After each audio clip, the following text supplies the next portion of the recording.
Long before Rome, long before the famous Silk Road, a new power began stitching distant worlds together. In the Iranian plateau, the Persians were not the biggest kingdom, but they had a leader who thought in systems.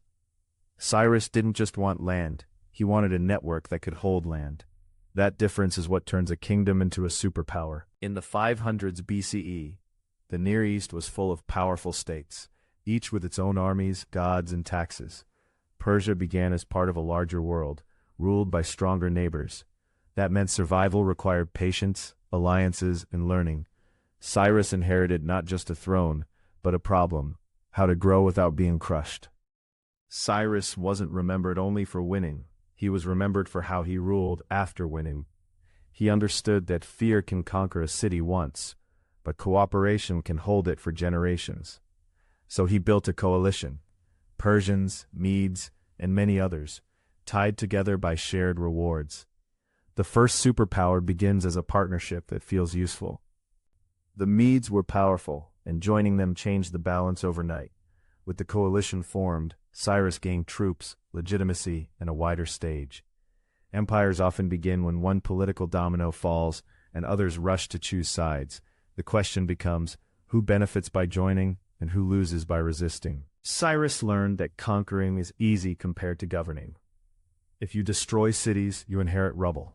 If you keep them working, you inherit taxes and stability. So Persian rule often kept local elites in place, under new expectations. It was a bargain, loyalty in exchange for continuity. Cyrus didn't build only forts, he built symbols. Pasargadae was designed to show order, prosperity, and a new royal identity. Gardens and planned spaces aren't just pretty, they're political. Because they say, we can control chaos. A superpower advertises stability as a product. Persia ruled many peoples with many languages. Trying to erase differences would have cost endless rebellion. Instead, Persian power often worked like a frame. Keep local customs, but pay taxes and keep the peace. That is how a big empire reduces friction across cultures. To the west, Lydia was famous for wealth and coinage. Control of Lydia meant control of money, trade routes, and prestige. Cyrus moved toward this prize because empires need resources to stay alive. Superpower logic is simple. If you don't take the rich pieces, someone else will. Cyrus, his reputation became a tool as powerful as spears. Cities that believed they would be treated fairly were more likely to open gates. This isn't kindness as a hobby, it's kindness as strategy. When mercy is predictable, resistance becomes less rational. After Lydia, the next challenge was bigger: Babylon, the legendary city of walls, temples, and deep bureaucracy. Taking Babylon wasn't only a military act, it was a takeover of an administrative machine. If you can inherit the machine, your empire accelerates. Cyrus aimed for the world's most famous city, and the world watched. When Lydia was absorbed, Persia didn't just gain land, it gained a money system. Coins and tribute could now fund armies, roads, and palaces. This is how superpowers stabilize. They turn conquest into predictable revenue, and predictable revenue buys time. Babylon's capture became famous because the city was so important, and because it was taken with minimal destruction. For Cyrus, the goal was to keep the city functioning: taxes, temples, irrigation, trade. When you seize a bureaucracy intact, you gain speed. Babylon was not just a trophy, it was a control panel. A multi-ethnic empire survives by lowering the cost of obedience. Cyrus's rule was remembered for allowing communities to keep religious and local practices under imperial peace. This reduced friction and made the empire feel like a framework rather than a cage. Superpower stability is often built from small, practical permissions. Once you control vast land, you must divide it into manageable pieces. Persia used provinces, satrapies, so rule could be local but accountable. This is management science in ancient clothing. Break a huge problem into smaller ones, then connect the pieces with communication and inspections. Persia's army was huge, but its deeper purpose was deterrence. If provinces believe rebellion will fail, they bargain instead of fight. Cyrus and his successors used disciplined forces as a visible reminder that the system is real. In a superpower, the army is the warranty that makes administration credible. A superpower runs on standards, measures, weights, taxes, calendars, and routines. Without standards, provinces become their own worlds, and the empire dissolves into confusion. Persia began to push shared systems that made trade and taxation predictable. Predictability is the quiet language of power. Even the best founder cannot rule forever. Empires fear the moment between rulers when rivals test borders and insiders test loyalty. Cyrus's death created a question. Was the empire a person or a machine? The answer depends on what institutions remain standing. After Cyrus, imperial politics grew complicated. Competing claims and rebellions appear whenever the center looks weak. This is normal for large systems. Once people see a crack, they test it. The empire needed a fixer, someone who could rebuild trust and control. Darius wasn't simply a conqueror, he was an organizer. He rebuilt authority by reorganizing provinces, clarifying taxes, and enforcing consistent procedure. In modern terms, he scaled the empire. If Cyrus invented the superpower, Darius engineered it. Now Persia held a vast, diverse world. That meant every frontier had its own problems. Mountains, deserts, seas, and stubborn local politics. A superpower must be strong in the center and responsive at the edges. Darius's next step was to build a system that could travel faster than trouble. Darius kept provinces local, but not independent. Satraps managed regions, collected taxes, and kept order, but they were watched. This balanced autonomy with control, a classic empire solution. The trick is giving a governor enough power to work, but not enough to break away. Darius used inspectors, sometimes called the king's eyes, to check satraps. Inspection is how a large system stays honest when the boss is far away. It also changes behavior. People act differently when they know someone might show up tomorrow. This is ancient anti-corruption, done with horses and seals. An empire's real power is not how many soldiers it has. It's how reliably it can pay them. Taxes funded roads, garrisons, palaces, and disaster response. Darius pushed regular assessments so the state could plan, not guess. Planning is what separates a superpower from a raiding confederation. Standard coins make trade faster because strangers don't need to argue about value each time. Darius's gold and silver coinage strengthened the empire's economy. Money became a shared language across many peoples. A superpower turns distance into commerce by making trust portable. Darius built palaces not only for comfort, but for coordination. A palace is a network hub where orders, reports, and resources intersect. Corridors are power because they control who can reach the ruler and when. Architecture becomes administration when it organizes flow. Feeding an army is harder than commanding it. Darius's system relied on stored grain, planned routes, and predictable requisitions. If supplies arrive late, even the best troops become weak. Logistics is the invisible battle every superpower must win daily. Persia often allowed local law and religion to continue, as long as the empire's core demands were met. This created a layered governance model, local identity under imperial security. Layering reduces rebellion because people keep what they value most. A superpower survives by choosing which battles not to fight. Even with good systems, rebellions happen, especially far from the center. Darius responded with speed, clarity, and rebuilding trust after force. The key is to end instability quickly so it doesn't become contagious. That requires messages that outrun rumors. Darius began building Persepolis as a ceremonial center. It was not the capital of daily bureaucracy. It was the capital of meaning. Reliefs, columns, and stairways told everyone, this empire is permanent. Monuments are propaganda that works even when people speak different languages. By the late 500s BCE, Darius had turned Persia into a coordinated engine. But engines fail when parts can't talk to each other. Next, Persia perfected a courier and road network that could move decisions across continents. Speed would become the empire's secret weapon. The royal road wasn't one single road, it was a maintained corridor of movement. Way stations, guards, and supply points turned travel into a repeatable process. Repeatable processes are what large states crave. When distance shrinks, control expands. Persia's courier system is sometimes summarized with one idea. Nothing stops the messenger. Not heat, not rain, not darkness, because the empire depends on information. A messenger is a moving nerve ending for a superpower. Speed isn't flashy, but it decides outcomes. Way stations weren't glamorous, but they were essential. They stored supplies, offered fresh mounts, and kept a rhythm of travel. Empires are made of uncelebrated infrastructure.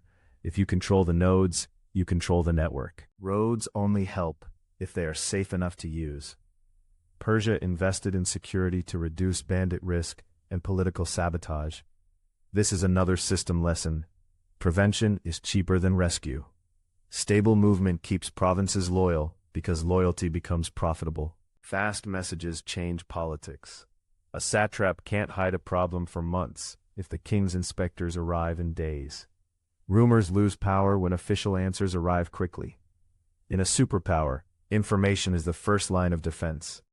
Roads aren't only for armies, they are for trade. Trade creates mutual dependence, and mutual dependence reduces rebellion. Persia's scale allowed goods, crafts, and ideas to move widely.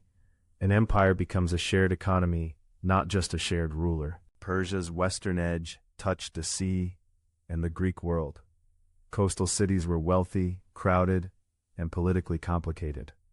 When empire meets maritime trade, control becomes harder, because ships carry ideas.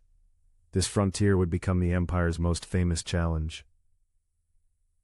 Persia ruled lands with different seasons, languages, and rhythms.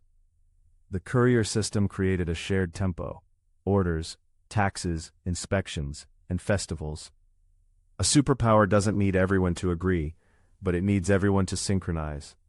Synchronization is control, disguised as routine. Even great networks have weak points: bridges, mountain passes, and narrow gates. Bottlenecks can stop armies and delay food. Persia invested in maintenance because neglect becomes vulnerability. Superpowers live or die by infrastructure discipline. By now, Persia could move messages faster than most rivals could move armies.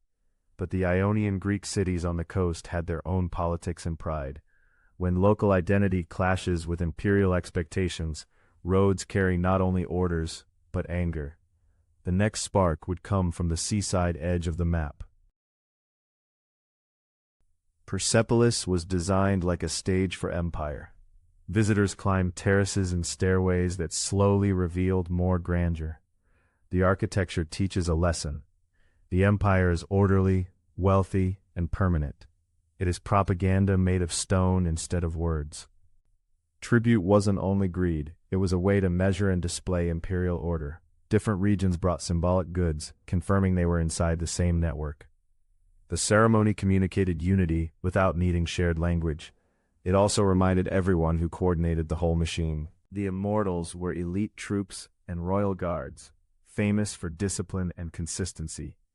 They were a walking symbol of imperial reliability. The shield line doesn't wobble. This is psychological power, stability made visible. Even when not fighting, they project order.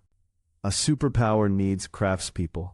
Stonecutters, metalworkers, carpenters, weavers. Big projects concentrate talent from across the empire. That creates innovation and also dependency. Regions become linked by shared work.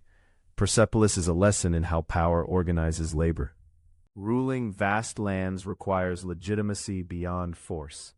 Persian kings presented themselves as protectors of order, justice, and proper ritual. They supported temples and local elites to stabilize rule. A superpower invests in belief systems because belief lowers policing costs. Persia ruled people who spoke many languages, so administration leaned on standardized procedures, seals, formats, and predictable steps.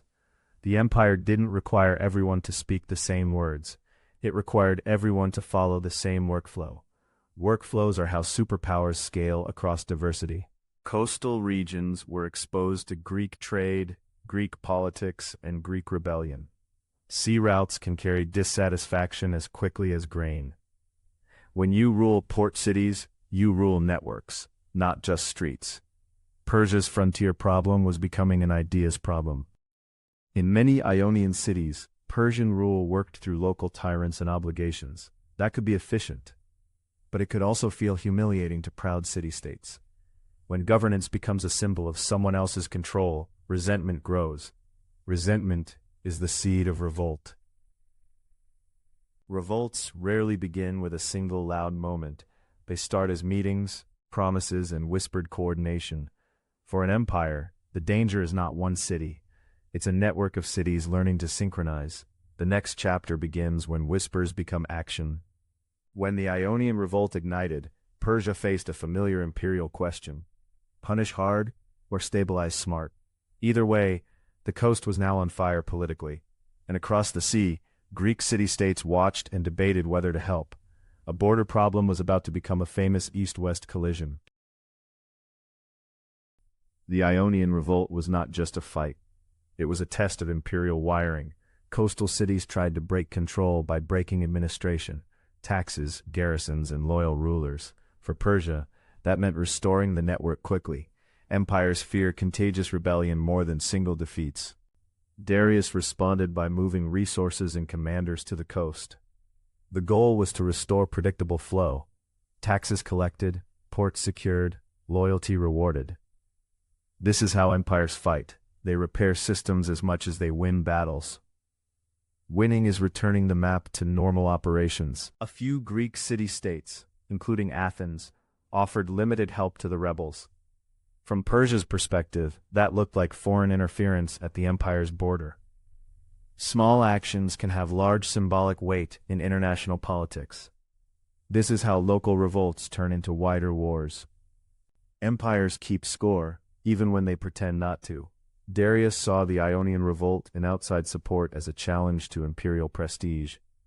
Prestige matters because it shapes future obedience. Now Persia wanted a lesson delivered across the sea. Persia sent forces to punish and to demonstrate reach. The message was, you cannot poke the empire and hide behind the sea. For Greece, the message was, the empire is real, and it is coming. Marathon becomes famous because it's where small meets vast. At Marathon, the Greeks won a surprising victory. It did not destroy Persia, but it reshaped Greek confidence. For Persia, it was a setback, and a reminder that distance can distort plans. One battle can change the story, even when it doesn't change the map much. After Marathon, Persia prepared a larger response. Large campaigns require more ships, more food, and more coordination across provinces. Darius began thinking in scale again, because superpowers respond by enlarging the system. But scaling also increases risk if any piece fails. Darius did not live to finish the next great campaign. Succession returned. The empire's recurring vulnerability. Xerxes inherited a huge machine and a huge promise. Restore prestige, improve Persian reach. Inheriting power means inheriting unfinished business. Xerxes gathered forces from across the empire. This was not just an army, it was a demonstration of unity through logistics. Tribute became supply, and provinces became marching columns. The superpower was about to walk west. The coming campaign would not be decided by who had more land or more gold.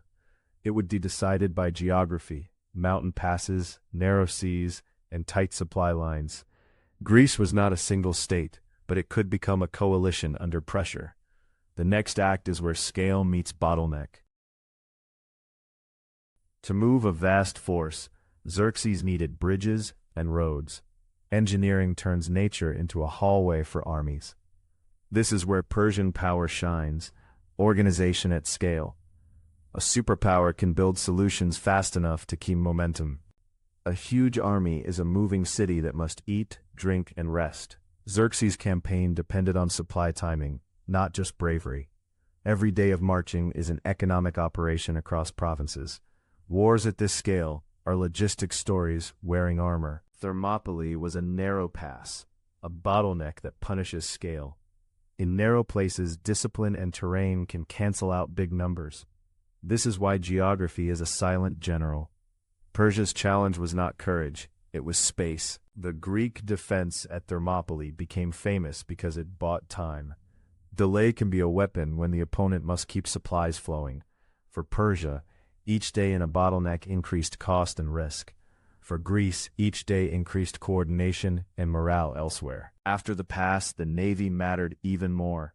A huge land army can be trapped if the sea supply line fails. Sea straits turn fleets into funnels, just like mountain passes turn armies into traffic. Persia's campaign now depended on water geometry. At Salamis, the Greeks aimed to fight where Persian numbers couldn't spread out. This is a systems idea. Choose the arena that reduces your opponent's advantages. Persia's strength, scale, could become a weakness in the wrong geometry. The battle would be decided by positioning more than strength. The Greek victory at Salamis wasn't about having more ships. It was about controlling space and timing in the strait. For Persia, losing control of the sea threatened the whole campaign's supply logic. A superpower can lose, not by weakness, but by bad arena choice. After setbacks, Persia adjusted rather than endlessly bleeding resources. Retreat can be strategic when the cost of staying rises. Superpowers survive by knowing when to stop spending prestige on a single frontier. The campaign's drama ended, but the empire remained massive. After the big invasions, the relationship shifted into smaller contests: diplomacy, trade, proxy conflict, and prestige. Empires and city-states both learned from each other's strengths. Persia remained a superpower, but Greece became harder to bully directly. This is what stalemate looks like in politics. Even after famous battles, Persia remained the largest power in the region. But big empires accumulate quiet strain, ambitious governors, costly courts, and faraway rebellions. The question becomes less, can we conquer, and more, can we hold? That's the phase where many superpowers begin to age. As generations pass, courts grow larger and more expensive. Luxury can be a strength, showing wealth, but it can also drain focus. Bureaucracy can become heavy if it serves ceremony more than function. Superpowers often wobble when the center becomes self-absorbed. Satraps needed power to govern far regions, but power invites ambition, especially when the center seems distant or distracted. Some provinces begin acting like semi-independent states. The empire's rope stretches, and stretched ropes snap. Large empires don't finish conquering. They maintain. Maintenance means quick responses, targeted punishments, and rebuilding trust afterward. Each repair costs money and attention. When repairs become constant, the system loses resilience. In the West, Macedon rose, learning from Greek warfare and Persian scale. Philip II and later Alexander built a machine that could move fast and strike hard. They studied choke points, supply, and morale, the same system lessons empires live by. A challenger becomes dangerous when it can outsystem the superpower. When Alexander invaded, Persia's biggest advantage, size, became a challenge. Big systems can be slow to turn, and fast enemies exploit delay. Battles mattered, but the deeper story was tempo. Who could decide and move faster? The empire faced a sprint after centuries of marathons. When Persepolis fell, it was not just a loss of buildings. It was a loss of symbol. The stage of empire shattered in public view. Symbols matter because they hold loyalty together when fear and taxes are not enough. Once the symbol cracks, provinces reconsider their future. Even the royal road cannot save an empire if the center collapses. Couriers can carry orders, but they cannot create authority out of thin air. When legitimacy evaporates, paperwork becomes noise. The system that once synchronized a world falls out of rhythm. Persia's empire ended, but its blueprint did not. Later empires copied satrap-style provinces, road networks, and the idea of standardized rule. Even the concept of a great king at the center of a managed world echoed forward. Legacy is what remains when the map changes hands. When we say superpower, we mean scale plus coordination. Persia proved that the ancient world could be unified by roads, taxes, and predictable rule. It also proved the limits. Distance, ambition, and costly prestige can strain any system. The first superpower wrote the rulebook, then lived its consequences. The Persian Empire became the world's first superpower because it mastered coordination at scale. Cyrus built a coalition and learned to rule by keeping cities working, not just by taking them. Darius engineered the machine, satrapies, taxes, standards, and the royal road, turning distance into control. And when Persia met Greece, geography proved that bottlenecks can challenge even the biggest power. Empires rise when systems work, and they fall when systems strain, but their blueprints can echo for centuries. If you want more world-shaping stories told in Tiny Titan style, hit subscribe and keep exploring history with us.